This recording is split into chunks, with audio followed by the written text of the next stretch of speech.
Police कोठडी सुनावण्यात आलेले आमदार रमेश कदम यांच्याच नावाने बीडचं शासकीय विश्रामगृह आरक्षित करण्यात आलं होतं आणि याचा पुरावा झी 24 तासच्या हाती लागलाय।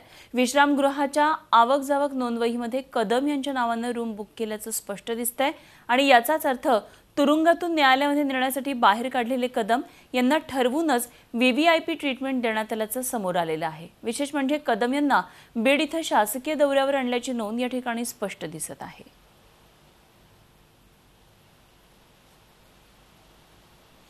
अण्णाभाऊ साठे महामंडळातल्या भ्रष्टाचार प्रकरणी अटकेत असलेला आरोपी आमदार रमेश कदम ज्या शाही बडदास्तीची अखेर गृहमंत्रालयानं दखल घेतलेली आहे। मुख्यमंत्री देवेंद्र फडणवीस यांनी या प्रकरणाच्या चौकशीचे आदेश दिलेत। बीडच्या न्यायालयानं कदम याला 2 दिवसांची पोलीस कोठडी सुनावली, मात्र बीड पोलिसांनी शाही बडदास्त ठेवत शासकीय विश्रामगृहात त्यांना झोपण्याची आणि अंघोळीसाठी मुभा देण्यात आली। आरोपी असलेले कदम हे विश्रामगृहाच्या पायऱ्या उतरताना स्पष्ट दिसतात। आरोपीला जर व्हीव्हीआयपी वागणूक पोलीसच देऊ लागले तर कायदा सुव्यवस्था कशी अबाधित राहणार असा सवाल उपस्थित होत आहे।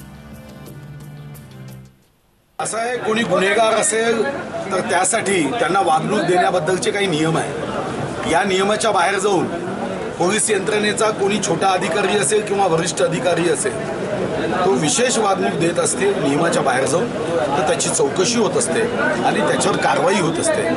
या संदर्भामध्ये माननीय मुख्यमंत्री महोदय निश्चितपणे चौकशी करतील, कारवाई करतील आणि अशा पद्धतीने एखादा व्यक्ती हा गुन्हेगार असताना किंवा आरोपी असताना त्याला काही विशेष सुविधा जर देण्यात येत असतील तर तो कायद्याचं उल्लंघन आहे। निश्चितपणे याची चौकशी होईल।